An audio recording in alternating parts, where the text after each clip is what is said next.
part 4 of Mega Man playthrough. Welcome. Nice to entertain you guys again. With all 6 Robot Masters down, we are free to take on Dr. Wily. Fun fact, I'm hoping we're talking over it, but you're probably going to hear it anyway. When his saucer comes up, be prepared for the most annoying saucer tune. Hold up, check out those eyebrows. There they go. Delicious eyebrows. Those eyebrows. And now it's time to go straight to Wily himself. With all of our weapons available. I mean, that man would make any girl swoon. Ice Beam freezes those guys. Even in mid-air. In mid-air. Reminds me of like really terrible 70s and 80s TV shows when they like at the end of every episode they jump up in the air and freeze. And Mega Man. Robot Ice is amazing. Whoop. You barely make it under that one. So it's time to get to the castle, and this is when you start getting pretty crazy, kids. They test you on your knowledge for these weapons. You need Gutsman or Electman to break those blocks. Here, fire pillars are going to be your platforms. Or just get them stuck like I did. So I gotta wait. We'll be using them as platforms to get up to the next area. Yeah, this is going to be your test, and I can only guess that it would probably be kind of annoying if you were going through these, maybe not using the weapons as much, only to find out that they're necessary. Specifically, the magnet beam, which is, by all intents and purposes, a side thing. At least you thought so. And even the item itself just kind of looks like something generic, like something that would refill weapon and health or something like that. But turns out it's a required beam. These little hoppity hops are very annoying. Leave them boxed up in there unless you're dying for health. And here's where we learn, which we've seen actually a couple of times, but the biggest Mega Man's one weakness, spikes. So much as touches him, even on the sides, he'll die. Yeah, just apparently running into them from the sides. Touching him, he's very allergic. Very allergic to spikes. This section is the bane of Mark's Do not like this section, so I'm gonna cheese it. And even then, cheesing it took a while. Yeah. How many times did you actually allow the recording to show your attempts?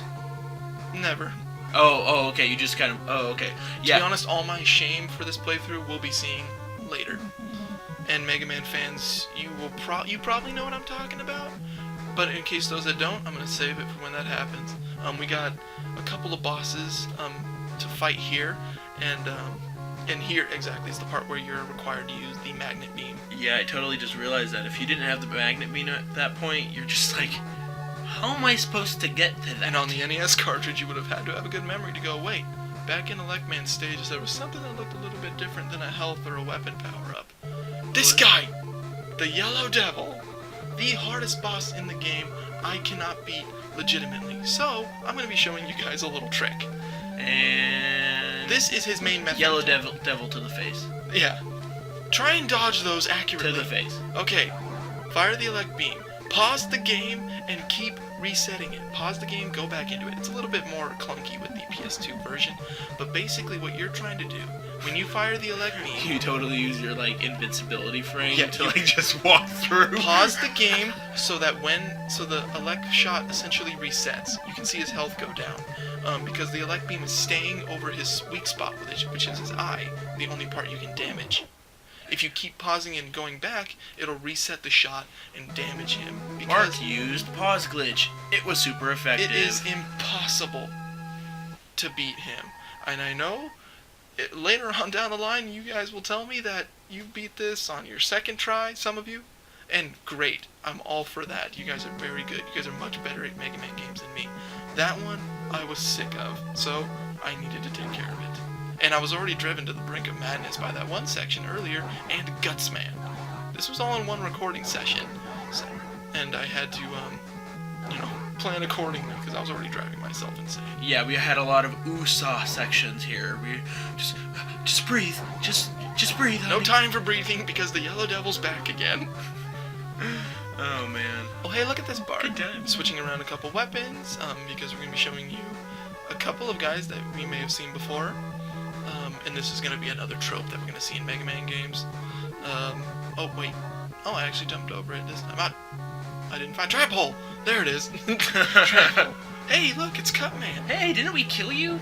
here's the annoying part. His weakness, because since we beat Gutsman last, his weapon would be super effective to Cutman.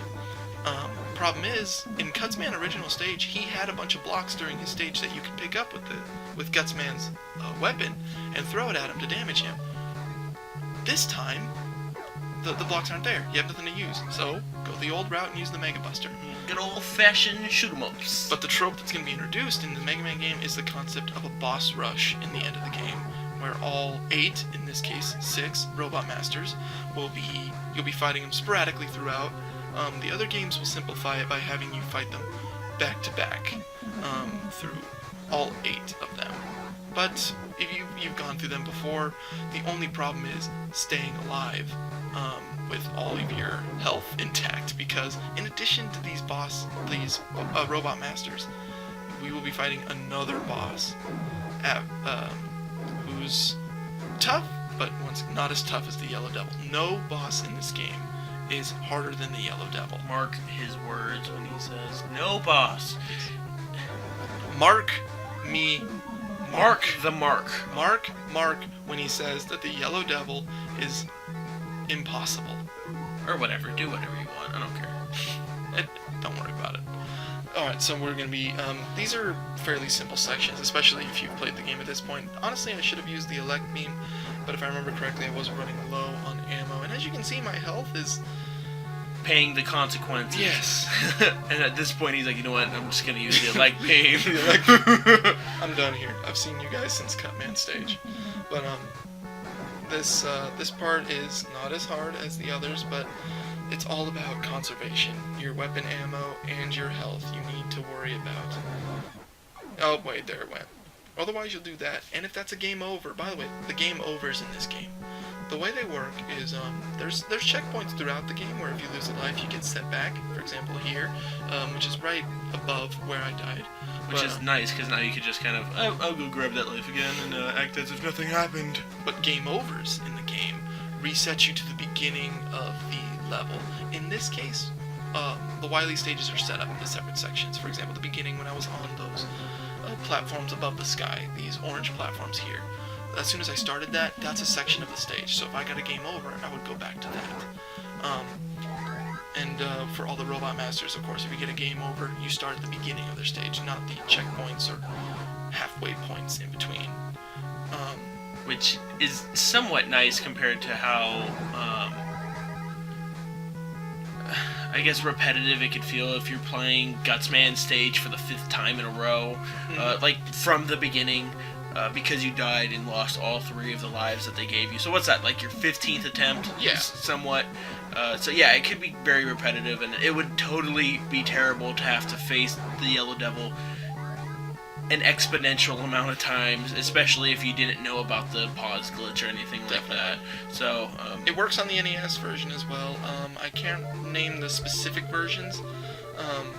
I just found out this session that the Anniversary Edition uses the pause glitch.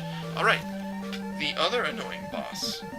Hey, check it out. It's me. Mega Man decided to just sit still and let that weird saucer copy him. That was my only complaint. That was my only complaint. I was like, really? Like, you're just gonna just... Hey, I wonder what that thing up there is doing to me. I wonder what that thing over there is, doing to it. Oh, it's me again. The annoying part of this stage, of this boss for me, is you would think that he would switch weapons on his own accord and you would compensate by using the weakness. The thing that's confusing me as opposed to his strategy is that whenever you switch, he switches. And it didn't make a lot of sense as opposed to a boss. I mean, like, yeah, he's very difficult, but you would think that it would be more of a strategy game or a quick reflexes kind of game where you would have to try your hardest to match his weaknesses when he switches to Gutsman or Fireman or Iceman's weapons. No.